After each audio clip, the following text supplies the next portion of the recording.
நம்ம அன்றாட பிறருக்கு உதவி செய்யும் போதும் நம்ம செயலுக்கு அங்கீகாரம் கிடைக்கும் போதும் நம்ம பிரெயினில் நியூரோ டிரான்ஸ்மிட்டர்ஸ் மெலட்டோனின் அப்போ சீரோட்டோனின் டோப்பமின் என்டார்ஃபின்ஸ் இந்த ஹார்மோன்ஸ்லாம் செக்ரெட் ஆகி நம்மளை ஹாப்பியாக வச்சுக்குது. இந்த நியூரோ டிரான்ஸ்மிட்டர்ஸை இன்க்ரீஸ் பண்ணுறதுக்கு சில ஃபுட் சப்ஸ்டன்ஸ் இருக்குங்கிறது ஒரு புது நியூஸ்.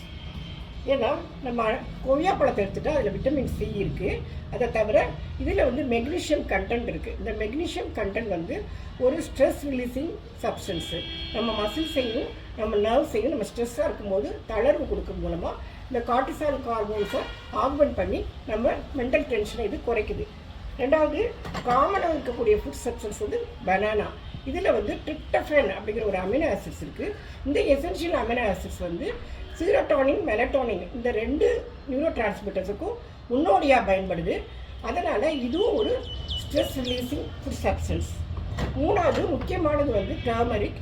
இது வந்து குர்குமின்ற ஒரு கெமிக்கல் இருக்குது. இது ஒரு ஆன்டிசெப்டிக்னு எல்லாருக்குமே தெரியும். இது வந்து மூக்கடைப்பு முதல் முட்டு வலி வரை எல்லா விதமான சைக்கோசோமேட்டிக் இல்னஸையும் நமக்கு க்யூர் பண்ணக்கூடிய ஒரு நல்ல உணவுப் பொருள்.